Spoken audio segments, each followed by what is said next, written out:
That evening, Mr. Utterson came home to his bachelor house in somber spirits and sat down to dinner without relish. It was his custom of a Sunday, when this meal was over, to sit close by the fire, a volume of some dry divinity on his reading desk, until the clock of the neighboring church rang out the hour of 12, when he would go soberly and gratefully to bed. On this night, however, as soon as the cloth was taken away, he took up a candle and went into his business room. There he opened his safe, took from the most private part of it a document endorsed on the envelope as Dr. Jekyll's will, and sat down with a clouded brow to study its contents. The will was holograph, for Mr. Utterson, though he took charge of it now that it was made, had refused to lend the least assistance in the making of it. It provided not only that, in case of the decease of Henry Jekyll, M.D., D.C.L., LL.D., F.R.S., etc., all his possessions were to pass into the hands of his friend and benefactor Edward Hyde, but that in case of Dr. Jekyll's disappearance or unexplained absence for any period exceeding 3 calendar months. The said Edward Hyde should step into the said Henry Jekyll's shoes without further delay and free from any burthen or obligation, beyond the payment of a few small sums to the members of the doctor's household. This document had long been the lawyer's eyesore. It offended him both as a lawyer and as a lover of the sane and customary sides of life, to whom the fanciful was the immodest. And hitherto it was his ignorance of Mr. Hyde that had swelled his indignation.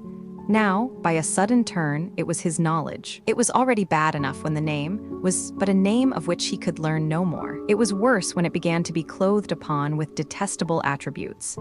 And out of the shifting, insubstantial mists that had so long baffled his eye, there leaped up the sudden, definite presentment of a fiend. "I thought it was madness," he said, as he replaced the obnoxious paper in the safe, "and now I begin to fear it is disgrace."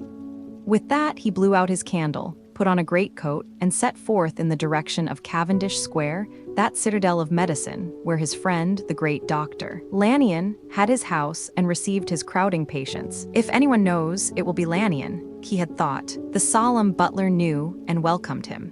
He was subjected to no stage of delay, but ushered direct from the door to the dining room where Dr. Lanyon sat alone over his wine. This was a hardy, healthy, dapper, red-faced gentleman, with a shock of hair prematurely white, and a boisterous and decided manner. At sight of Mr. Utterson, he sprang up from his chair and welcomed him with both hands. The geniality, as was the way of the man, was somewhat theatrical to the eye, but it reposed on genuine feeling, for these two were old friends, old mates both at school and college, both thorough respecters of themselves and of each other, and what does not always follow, men who thoroughly enjoyed each other's company. After a little rambling talk, the lawyer led up to the subject which so disagreeably preoccupied his mind. "I suppose, Lanyon," said he, "you and I must be the 2 oldest friends that Henry Jekyll has."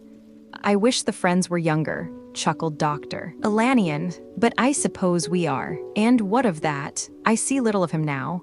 "Indeed," said Utterson, "I thought you had a bond of common interest." "We had," was the reply, "but it is more than 10 years since Henry Jekyll became too fanciful for me. He began to go wrong in mind. And though of course I continue to take an interest in him for old sake's sake, as they say, I see and I have seen devilish little of the man. Such unscientific balderdash," added the doctor, flushing suddenly purple, "would have estranged Damon and Pythias." This little spirit of temper was somewhat of a relief to Mr. Utterson. They have only differed on some point of science, he thought, and being a man of no scientific passions, except in the matter of conveyancing, he even added, "It is nothing worse than that." He gave his friend a few seconds to recover his composure, and then approached the question he had come to put. "Did you ever come across a protege of his, one Hyde?"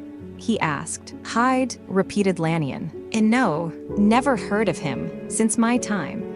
That was the amount of information that the lawyer carried back with him to the great, dark bed on which he tossed to and fro, until the small hours of the morning began to grow large. It was a night of little ease to his toiling mind, toiling in mere darkness and besieged by questions. 6 o'clock struck on the bells of the church that was so conveniently near to Mr. Utterson's dwelling, and still he was digging at the problem. Hitherto it had touched him on the intellectual side alone. But now his imagination also was engaged, or rather enslaved.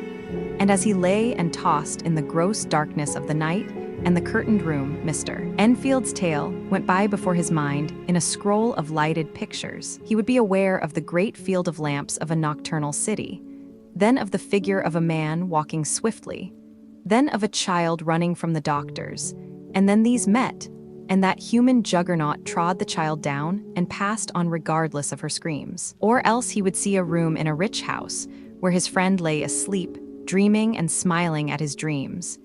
And then the door of that room would be opened, the curtains of the bed plucked apart, the sleeper recalled, and lo, there would stand by his side a figure to whom power was given. And even at that dead hour, he must rise and do its bidding. The figure in these two phases haunted the liar all night. And if at any time he dozed over, it was but to see it glide more stealthily through sleeping houses, or move the more swiftly and still the more swiftly, even to dizziness, through wider labyrinths of lamplighted city, and at every street corner crush a child and leave her screaming. And still the figure had no face by which he might know it. Even in his dreams, it had no face, or one that baffled him and melted before his eyes.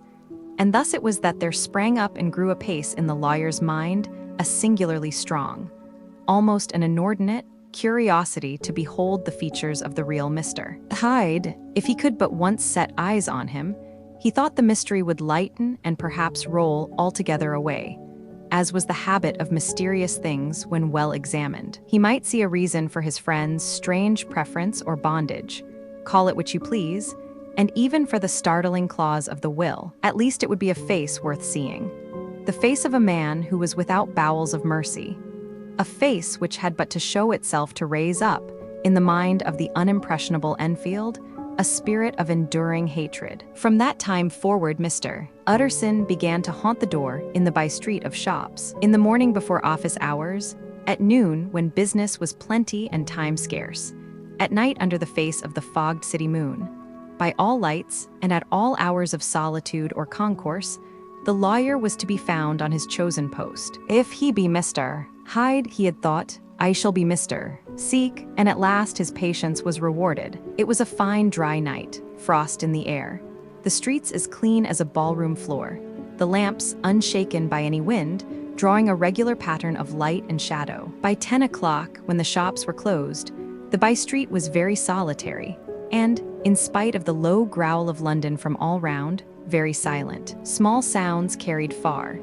Domestic sounds out of the houses were clearly audible on either side of the roadway, and the rumor of the approach of any passenger preceded him by a long time. Mr. Utterson had been some minutes at his post, when he was aware of an odd light footstep drawing near. In the course of his nightly patrols, he had long grown accustomed to the quaint effect with which the footfalls of a single person, while he is still a great way off, suddenly spring out distinct from the vast hum and clatter of the city. Yet his attention had never before been so sharply and decisively arrested, and it was with a strong, superstitious prevision of success that he withdrew into the entry of the court. The steps drew swiftly nearer, and swelled out suddenly louder as they turned the end of the street. The lawyer, looking forth from the entry, could soon see what manner of man he had to deal with. He was small and very plainly dressed, and the look of him, even at that distance, went somehow strongly against the watcher's inclination. But he made straight for the door,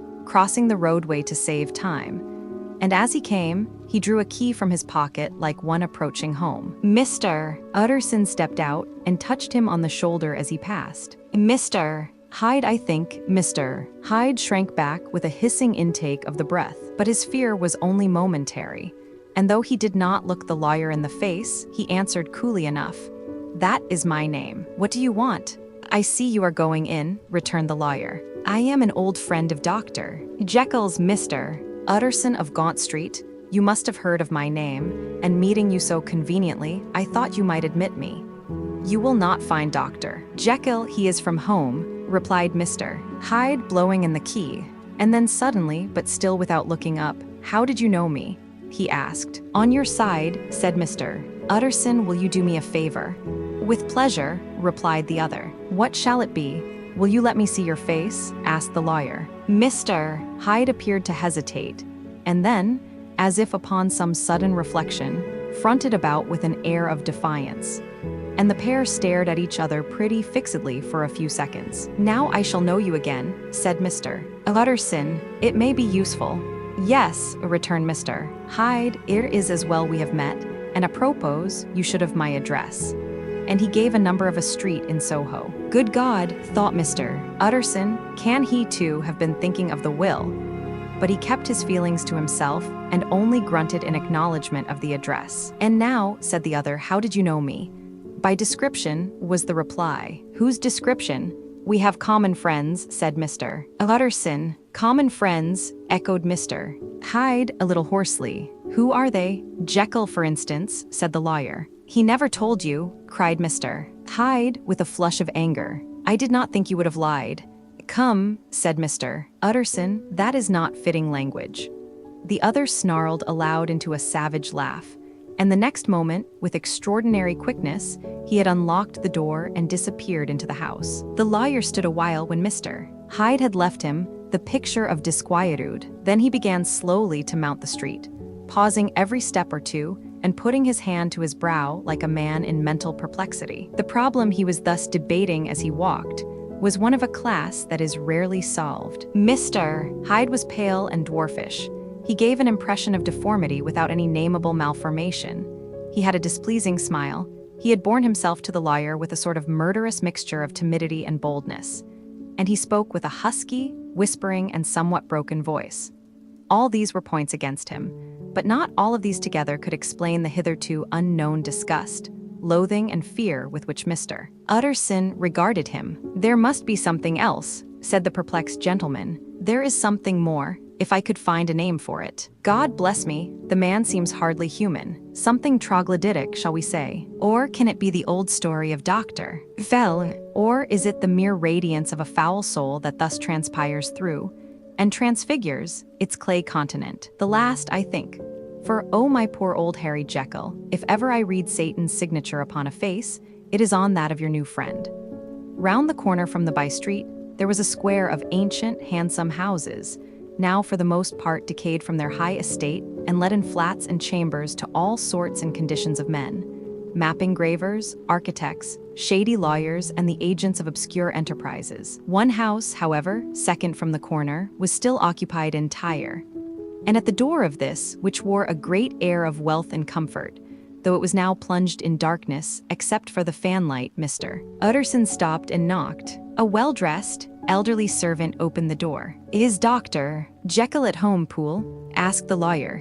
"I will see Mr. Utterson," said Poole, admitting the visitor, as he spoke, into a large, low-roofed, comfortable hall paved with flags, warmed, after the fashion of a country house, by a bright, open fire, and furnished with costly cabinets of oak. "Will you wait here by the fire, sir? Or shall I give you a light in the dining room?" "Here, thank you," said the lawyer, and he drew near and leaned on the tall fender. This hall, in which he was now left alone, was a pet fancy of his friend the doctor's, and Utterson himself was wont to speak of it as the pleasantest room in London. But tonight there was a shudder in his blood. The face of Hyde sat heavy on his memory. He felt, what was rare with him, a nausea and distaste of life.